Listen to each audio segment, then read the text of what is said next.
আকাশবাণী আগরতলা স্থানীয় সংবাদ পড়ছি সরিতা সিনহা।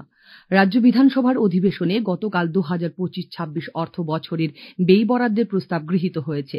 এর আগে বাজেটের উপর সাধারণ আলোচনা শেষ হয় ও বিরোধীদের আনিত সব ছাঁটাই প্রস্তাব বাতিল হয়।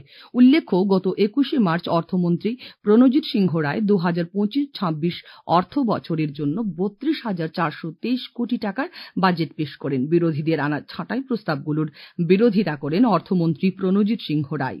এর আগে ছাঁটাই প্রস্তাবের সমর্থনের উপর আলোচনা করেন বিধায়ক সুদীপ রায় বর্মন, গোপাল চন্দ্র রায়। প্রধানমন্ত্রী নরেন্দ্র মোদী আগামীকাল মহারাষ্ট্র ও ছত্তিশগড় সফরে যাচ্ছেন। নাগপুরে তিনি আরএসএস এর প্রতিপদ কর্মসূচিতে যোগ দিয়ে স্মৃতি মন্দির ও দীক্ষাভূমি দর্শন করবেন। নাগপুরে মহাদেব নেত্রালয় প্রিমিয়াম সেন্টারের ভিত্তিপ্রস্তর স্থাপন করবেন প্রধানমন্ত্রী। সেখানে একটি জনসভায় ভাষণ দেওয়ার কর্মসূচি রয়েছে প্রধানমন্ত্রীর। নাগপুরে সোলার ডিফেন্স অ্যান্ড এরোস্পেস লিমিটেডের লয়টারিং মিউনিশন টেস্টিং রেঞ্জ ও রানওয়ের উদ্বোধন করবেন তিনি। সেখান থেকে প্রধানমন্ত্রী যাবেন বিলাসপুরে। সেখানে তিনি 33,700 কোটি টাকা মূল্যের একগুচ্ছ প্রকল্পের সূচনা ও শিলান্যাস করার পাশাপাশি এক জনসভায় ভাষণ দেবেন তিনি।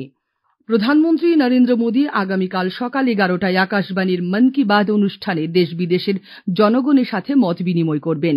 এটি হল মন কি বাত অনুষ্ঠানের 120তম পর্ব।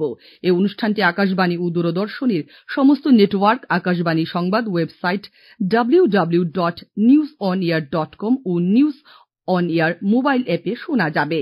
অনুষ্ঠানটি আকাশবাণী, ডিডি নিউজ, প্রধানমন্ত্রী দপ্তর তথা তথ্য ও সম্প্রচার মন্ত্রকের ইউটিউব চ্যানেলেও শুনতে পাওয়া যাবে। অনুষ্ঠানের অব্যবহিত পরেই এর আঞ্চলিক ভাষার অনুবাদ শোনা যাবে। এই আঞ্চলিক ভাষার অনুষ্ঠানটি রাত 8টায় পুনঃপ্রচার করা হবে। মুখ্যমন্ত্রী অধ্যাপক ডক্টর মানিক সাহা গতকাল বিধানসভায় জানিয়েছেন, রাজ্যে বর্তমানে সরকারি ডিগ্রি কলেজগুলিতে মোট ছাত্রছাত্রীর সংখ্যা 72,460 জন এবং 4টি বেসরকারি সাধারণ ডিগ্রি কলেজে ছাত্রছাত্রীর সংখ্যা 2,178 জন। সরকারি ডিগ্রি কলেজগুলিতে 464 জন অধ্যাপক বর্তমানে কর্মরত রয়েছেন এবং 16টি সরকারি ডিগ্রি কলেজে বর্তমানে স্থায়ী অধ্যক্ষ নেই। কলেজগুলিতে বর্তমানে জাতীয় শিক্ষানীতি অনুযায়ী 4 বছরের স্নাতক ডিগ্রি কোর্স চালু করা হয়েছে। তাছাড়া 6টি ডিগ্রি কলেজে মাস্টার ডিগ্রি কোর্স চালু করা হয়েছে। মৎস্যমন্ত্রী সুধাংশু দাস বলেছেন, 59 জেলায় ইন্টিগ্রেটেড একোয়া পার্কটি চালু হলে মাছের যোগানের চাহিদা আরও 5,000 মেট্রিক টন পূরণ করা যাবে। গতকাল বিধানসভায় তিনি জানান, বর্তমানে রাজ্যে মাছের চাহিদা 1,17,287 মেট্রিক টন।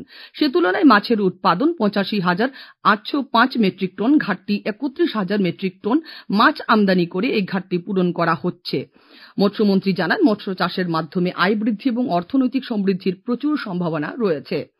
পর্যটন মন্ত্রী সুশান্ত চৌধুরী বলেছেন, সারা দেশে পর্যটনের মানচিত্রে ত্রিপুরাকে তুলে ধরতে ওয়াটার ট্যুরিজম একটি গুরুত্বপূর্ণ ভূমিকা নেবে। এই লক্ষ্যে রাজ্যের বিভিন্ন জলাশয়গুলিকে কেন্দ্র করে বিভিন্ন water sports, speed boat, shikara চালু করার উদ্যোগ নেওয়া হয়েছে। গতকাল উজ্জয়ন প্রসাদ প্রাঙ্গণে পর্যটন দপ্তরের উদ্যোগে 20 আসন বিশিষ্ট 2টি স্পিড বোট, 6টি শিকারার সূচনা করে কথা বলেন তিনি। স্পিড বোটগুলি ছবিমুড়া পর্যটন কেন্দ্রের জন্য এবং শিকারাগুলি লক্ষ্মীনারায়ণবাড়ির দিঘি, রুদ্রসাগর ও নারকেল কুঞ্জে পর্যটকদের পরিষেবা প্রদান করবে।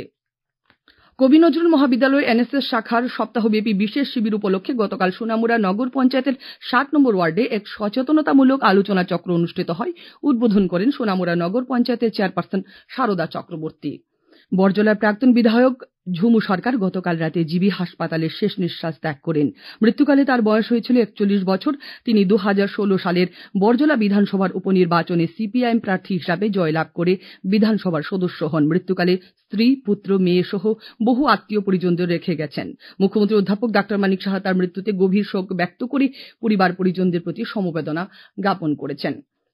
গতকাল হাপানি আন্তর্জাতিক মেলা প্রাঙ্গণে অনুষ্ঠিত হয় রাবার কম্পোনেন্ট এক্সপো 2025। রাবারের উৎপাদিত বিভিন্ন সামগ্রী এই মেলায় প্রদর্শিত হয়। মেলা প্রাঙ্গণে রাজ্যের শিল্প উন্নয়ন নিগমের চেয়ারম্যান নবাদল বণিক বলেন, রাজ্যে আরও বেশি করে রাবার ভিত্তিক শিল্প গড়ে তোলার উপর গুরুত্ব আরোপ করেছে নিগম। তিনি বলেন, রাজ্যে আরও একটি রাবার ভিত্তিক শিল্প এলাকা গড়ে তোলার উদ্যোগ গ্রহণ করা হয়েছে। শান্তিরবাজার মহকুমা ক্রিকেট অ্যাসোসিয়েশন আয়োজিত টি20 ক্রিকেট টুর্নামেন্টে মুহুরীপুর জনকল্যাণ সমিতি 8 উইকেটে ইয়ারুং ওয়েলফেয়ার সোসাইটিকে পরাজিত করেছে। বিজয়ী দলে প্রশান্ত দেবনাথ সর্বোচ্চ 63 রান করেন।